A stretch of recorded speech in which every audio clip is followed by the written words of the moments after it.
तो hello everyone. तो आज हम लोग जो सेकेंड चैप्टर में जो यूनिट एंड डायमेंशन का फर्स्ट पार्ट पहले कवर किया था हम लोगों ने, तो वो वीडियो आप लोगों ने नहीं देखा तो देख लीजिए। तो आज हम लोग सेकेंड पार्ट कंटिन्यू करेंगे। तो इसमें जो एरर है तो इसको आज हम कंसिडर करेंगे। तो एरर क्या है? What is the definition of error? The result of every measurement contains some uncertainty, that uncertainty is called error. तो क्या है कि अभी ये एक पेन है, तो इस पेन का लेंथ हो सकता है आपका 15 या 16 सेंटीमीटर। तो जब इसको आप मेज़र करेंगे तो अलग अलग टाइम में अब इंडिविजुअली आप 5 आदमी को अगर मेज़र करने दिया जाए तो सबका कुछ ना कुछ मतलब कम ज़्यादा होगा। तो किसी का 15 पॉइंट हो सकता है 9 होगा, किसी का 15.8 होगा। तो इसमें जो ओरिजिनल है, जो मीन वैल्यू है, तो उसमें से जितना कम या ज़्यादा होगा वो वैल्यू ही होगा एरर। तो उतना होगा एरर वैल्यू। तो ये एरर का डेफिनेशन। तो और एक टर्म है लीस्ट काउंट। तो लीस्ट मतलब सबसे छोटा। लीस्ट काउंट मतलब the smallest value that can be measured by any instrument is called least count. तो जैसे एग्जांपल है वर्नियर कैलिपर्स। आप लोगों ने प्रैक्टिकल में किया होगा कि वर्नियर कैलिपर्स में जो सबसे जो छोटा है, जो मेजरमेंट जितना लेंथ है वो 0.01 सेंटीमीटर होता है और स्पेरोमीटर में 0.001 सेंटीमीटर। तो आप प्रैक्टिकल जब आप करेंगे तब आप चेक कर लीजिएगा इसको। तो वर्नियर कैलिपर्स और स्पेरोमीटर में तो लीस्ट काउंट कितना होता है? 0.01 और 0.001 होता है रिस्पेक्टिवली। तो ये होता है लीस्ट काउंट। और एक टर्म है एब्सोल्यूट एरर। तो इन सब में से ज़्यादा क्वेश्चन नहीं देता है आपको, सिर्फ थोड़ा डेफिनेशन वगैरह आएगा। तो एब्सोल्यूट एरर और कुछ मैथ्स मतलब आ सकता है, तो उतना हार्ड नहीं है, इजी है। आप लोग देखते रहिए चैनल को। तो absolute error, suppose the values obtained in a measurement are A1 A2 A3 up to AN। तो क्या है कि जो एब्सोल्यूट एरर है, पहले आपको जितना वैल्यू मेजर किए हो आप, तो उसको आप पहले मीन निकलना होगा। जिस तरह से n नंबर ऑफ़ क्वांटिटीज़ है, तो sorry n number of measurements है, तो ये सबका एवरेज आएगा ये। तो ये आएगा आपका average. The individual absolute error are. तो एब्सोल्यूट एरर जो क्या होगा, जो सपोज पहला आदमी ने मेज़र किया एक क्वांटिटी का मेजरमेंट है A1, दूसरा आदमी ने किया वो है A2, up to n number आदमी ने किया उसका है AN। तो जो इंडिविजुअल एब्सोल्यूट एरर होगा, वो एब्सोल्यूट एरर को तो पहले आपको ऐसे मतलब अगर क्वांटिटी ए तो एब्सोल्यूट एरर को ऐसे सिंबलाइज किया जाता है। तो जो एब्सोल्यूट एरर होता है तो वो जो इसका जो एब्सोल्यूट मेजरमेंट है उसमें से माइनस करना होता है कितना, जो मीन है। द एब्सोल्यूट एरर A1 का होगा, A1 का एब्सोल्यूट एरर होगा A1 माइनस A मीन। तो A2 इस तरह से up to n number of जो मेजरमेंट होगा उसका एब्सोल्यूट एरर होगा ये वाला AN माइनस A मीन। तो आपको पहले जितना भी मेजरमेंट किए हो आप, सपोज़ आप इस पेन को मेज़र करने दिया है आपको, तो इस पेन का पहला आदमी ने इसका मेजरमेंट किया 15, मैं आपको अभी अभी बताया 15.9, उसके बाद 15.8, 15.7, इस तरह से आप अगर किए हो मेजरमेंट, तो इसका जो मीन होगा, सपोज़ पहला आदमी ने किया उसका आया 15.9 और मीन आया आपका 15.7। सॉरी 15.9 पहला आदमी एक नंबर, दो नंबर किया 15.8, तीन नंबर किया 15.7, इस तरह से पाँच नंबर आदमी 15.5, इस तरह से किए हो तब आपका हो सकता है आपका मीन आएगा ये। तो एब्सोल्यूट एरर जो इंडिविजुअल एब्सोल्यूट एरर होगा, तो पहला केस के लिए कितना होगा, ये माइनस 15.7, मतलब ये है फार्मूला। इस फार्मूला में तो ये है पहला वाला। तो दूसरा वाला कितना होगा, 15.8 माइनस 15.7, जो वैल्यू आएगा वही होगा एरर। जो आपको अभी अभी डेफिनेशन में बताया मैं एरर क्या होता है। तो आपको जो मैं अभी अभी बताया एरर क्या होता है, तो जो जितना भी डिफरेंस आएगा वो होगा एरर। तो ये है एब्सोल्यूट एरर। तो एब्सोल्यूट एरर के बाद आएगा आपका relative error. Relative error is the ratio of the mean absolute error to the mean value of the quantity measured. तो आपको अभी अभी पता चला कि ये रेशियो होता है किसका, जो एब्सोल्यूट एरर और जो मीन वैल्यू का जो मीन वैल्यू होगा, मेजरमेंट का जो मीन वैल्यू और इंडिविजुअल मेजरमेंट का जो एब्सोल्यूट एरर होगा वो होगा। तो एब्सोल्यूट एरर को आपको अभी अभी मैं बताया, अगर क्वांटिटी A1 है तो A1 का एब्सोल्यूट एरर होगा A1 माइनस A मीन। और जो रिलेटिव एरर होगा, अगर आपको A1 का रिलेटिव एरर करने दिया जाए, रिलेटिव एरर A1 का, तो वो होगा A1 बाई A मीन, ये होगा। तो इसको जब आप कोई प्रॉब्लम सॉल्व करेंगे तभी इसका यूज़ आएगा, नहीं तो आप डेफिनेशन में आप इसको लिख सकते हैं ऐसे। तो जो ये होगा आपका रिलेटिव एरर। और परसेंटेज एरर क्या होता है, it is measured as the relative error into 100%। तो परसेंटेज एरर, रिलेटिव एरर का 100% ही होता है परसेंटेज एरर। तो रिलेटिव एरर अगर हो गया आपका A1, तो A1 into 100%, A1 relative error, ये अगर रिलेटिव एरर होगा A1 तो A1 इंटू 100। तो ऐसे मैं लिख रहा हूँ। तो ये आपको अभी दिखा आप लोगों ने कि ये एक मेजरमेंट क्वांटिटी था। तो ऐसा नहीं है कि ये मेजरमेंट क्वांटिटी इंटू 100 ये होगा आपका परसेंटेज एरर, ये नहीं है। तो एक्चुअली इसको लिखा जाएगा इस तरह से कि, तो इस इक्वेशन रिलेटिव एरर की जगह आप इस इक्वेशन को बैठाएंगे A1 by A mean into 100%। तो ये होगा आपका परसेंटेज एरर। तो एरर ऑफ सम और डिफरेंस, सपोज आपको दिया है एक equation z equal to, sorry not equation, तो z इक्वल टू आपको दिया है दो क्वांटिटी A है और B है। तो A plus B, the error measured as A plus minus ये, B प्लस माइनस ये। तो एरर हमेशा प्लस भी हो सकता है, माइनस भी हो सकता है, मतलब पॉजिटिव भी हो सकता है, नेगेटिव भी हो सकता है, मतलब ज़्यादा भी हो सकता है। तो एक्चुअल अगर वैल्यू 16 है तो किसी का मेजरमेंट 16.1 हो सकता है, तो किसी का 15.9 भी हो सकता है। तो ये है, तो इसका मतलब इसीलिए प्लस माइनस दिया जाता है। तो जेड में मैक्सिमम कितना एरर हो सकता है, तो ए क्वांटिटी में से आएगा जेड ए ये वाला प्लस बी, तो ये होगा आपका पॉसिबल एब्सोल्यूट एरर। और अगर किसी भी क्वांटिटी का एरर अगर पावर में आपको दिया है, तो ये सब केसेस है। आपको पहले सम, वो पहला वाला मैं जो बताया, तो समेशन में कैसे होगा एरर। तो अगर पावर में है तो सपोज ये क्वांटिटी जेड है, इसका एरर मतलब इसको ऐसे रिप्रेजेंट किया हुआ है, तो इसका जो रिलेटिव एरर आएगा ये हमेशा ये इस तरह से आएगा, इस तरह से आएगा इक्वल टू, तो जो पावर होगा वो आपको आगे आ जाएगा, आगे आके इस तरह से आपको रिप्रेजेंट करना होगा। तो रिलेटिव एरर जो था वो एब्सोल्यूट एरर और जो मीन था उसका जो रेशियो था ये है रेशियो, तो एक्चुअली रिलेटिव एरर यही है। तो जो पावर है वो आगे आएगा।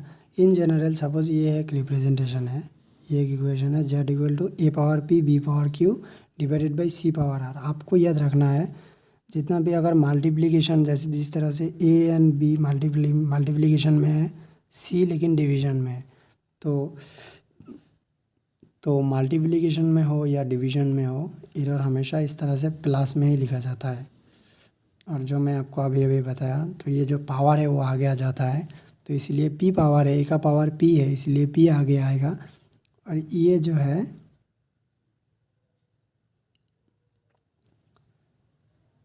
क्यू आगे आएगा, बी का इस तरह से लिखा जाएगा, सी का इस तरह से लिखा जाएगा। तो आपको एक एग्जांपल दिया है, तो इसका रिलेटिव एरर क्या होगा। तो ये रिलेटिव एरर, जेड का रिलेटिव एरर आएगा ये, तो आप डायरेक्ट लिख लीजिए, जो पावर है वो आगे आएगा, तो 4 ए बाई ए। मैं आपको बताया मल्टीप्लिकेशन हो या डिवीजन हो तो वो सब प्लस में होगा, तो इसका पावर है 1/3, ये भी होगा b/b प्लस, ये डिवीजन में है फिर भी प्लस में आएगा। सी का ये इंडिविजुअली सी का भी पावर 2/3 है, डी का भी पावर 2/3 है, तो इसीलिए 2/3 c/c आएगा प्लस 2/3 d/d आएगा। ये इतना हार्ड नहीं है, आप बस इस तरह से एक्सप्रेस कर सकते हैं। और इस चैप्टर में क्वेश्चन आता है तो इसी में से आता है। तो जो डायमेंशनल प्रूफ है, आपको प्रूफ करना है with the help of dimension की left hand side equal to right hand side. अगर आपने डायमेंशन का वीडियो नहीं देखा तो मेरा इस चैप्टर का जो पहला पार्ट मैंने अपलोड किया था उसको आप देख लीजिए। तो इस तरह से अब अगर डायमेंशनली इसको प्रूव करना चाहेंगे तो इस तरह से लेफ्ट हैंड साइड आएगा आपका हाफ mv²। जो नंबर है इसका कोई डायमेंशन नहीं होता है, तो mv², m क्या है, इसमें मास है, मास का जो डायमेंशन है वो आएगा m। v क्या है, v है वेलोसिटी। तो ये वेलोसिटी आपको मैं बताया कि वेलोसिटी एक डिराइव्ड क्वांटिटी है, तो इसको पहले आपको फंडामेंटल क्वांटिटी में कन्वर्ट करना होगा। तो velocity equal to what, distance upon time, ये होल स्क्वायर, ये तो थर्ड ब्रैकेट में ऑलवेज आप लिख लीजिए कि डायमेंशन को ऑलवेज थर्ड ब्रैकेट में लिखा जाता है इस तरफ से। तो ये है m और d, मतलब d है डिस्टेंस, अल्टीमेटली ये है लेंथ, तो लेंथ है l, t है t टू द पावर 2। तो m l2 t पावर -2, क्योंकि t नीचे है तो इंडिविजुअली l का भी पावर 2 है, t का भी पावर 2 है, m का 1 है लेकिन लिखने का ज़रूरत नहीं है। तो m1 l2 t -2, t नीचे है इस तरह, इसलिए ये ऊपर जब जाएगा तो वो होगा -2। राइट हैंड साइड जो है mg/s, जो m है वो है मास, तो इसका डायमेंशन है m। तो g है, g क्या है, ग्रेविटेशनल एक्सीलरेशन, तो एक्सीलरेशन मतलब v/t into h। m v मतलब d/t upon t into h। तो m d upon t² into h। तो जो m d का डायमेंशन होगा, l में डायरेक्ट लिख रहा हूँ, आप खुद जब कर लीजिएगा तब आपको आसानी होगा। आप अगर खुद से एक्सप्रेशन करते हैं तो l t का होगा -2, और जो a से हाइट वो भी लेंथी है तो उसका होगा l। तो l1 है तो m l1 2 आ जाएगा t -2। तो जो डायमेंशनल प्रूफ आपको दिया है, डायमेंशनल प्रूफ दिया है इसको, तो आप अभी देखा कि इसमें जो लेफ्ट हैंड साइड है LHS इक्वल टू क्या होता है आपका राइट हैंड साइड। तो इस तरह से डायमेंशनल प्रूफ आप कर सकते हैं। तो दूसरा एग्जांपल है t इक्वल टू 2√L/g। तो t का डायमेंशन आपको पता है, t ही है टाइम, और 2π का डायमेंशन नहीं है, √L का डायमेंशन है l, क्योंकि ये है लेंथ। और g का है, आपको अभी बताया, ये है g का d/t²। इस तरह से आप पहले सिंप्लीफाई कर लीजिए, d/t²। तो l, तो इसको जब आप करेंगे तो थोड़ा ज़्यादा कर रहा हूँ, मतलब थोड़ा ज़्यादा एक्सपांड कर रहा हूँ, करने का ज़रूरत नहीं है, ऐसे पता चलता है आपको। तो इसको डायमेंशन में, तो इसका डायमेंशन में नहीं लिख रहा हूँ, डायरेक्ट कैंसिल कर रहा हूँ, क्योंकि ये l है, ये l, ये ऊपर है नीचे है, इसलिए ये कैंसिल आउट हो जाएगा, बाकी रहेगा t²। तो अल्टीमेटली सिर्फ t ही आएगा। तो जो इसका भी right hand side equal to left hand side, इस तरह से आप डायमेंशनल प्रूफ कर सकते हैं। तो एक क्वेश्चन बहुत ही इंपॉर्टेंट है, ज़्यादा से ज़्यादा ये क्वेश्चन आता है कि प्रूफ t इक्वल टू 2π, जो ऑसिलेशन है पेंडुलम का, सिंपल पेंडुलम का जो टाइम पीरियड है, टाइम पीरियड का एक्सप्रेशन है 2π√L/g with the help of dimension. आपको ये प्रूफ करना है। तो प्रूफ जब आप करेंगे तब जो t है इसको आप एक ड्रॉ कर लीजिए। सपोज ये है एक बॉडी, इस तरह से ये इस तरह से ऑसिलेट कर रहा है, तो कभी इस तरफ कभी इस तरफ। तो ये है लेंथ, जो सस्पेंडेड वायर है उसका लेंथ। ये है जो चीज़ है, जो ऑब्जेक्ट है, इसका मास है m, और इसको जो ग्रेविटी जो खींच रहा है वो ग्रेविटेशनल एक्सेलरेशन g में खींच रहा है। तो आपको पता होना ज़रूरी है कि जो टाइम पीरियड t है वो किसके ऊपर डिपेंड करेगा, तो l के ऊपर डिपेंड करेगा, m के ऊपर डिपेंड करेगा, g के ऊपर डिपेंड करेगा।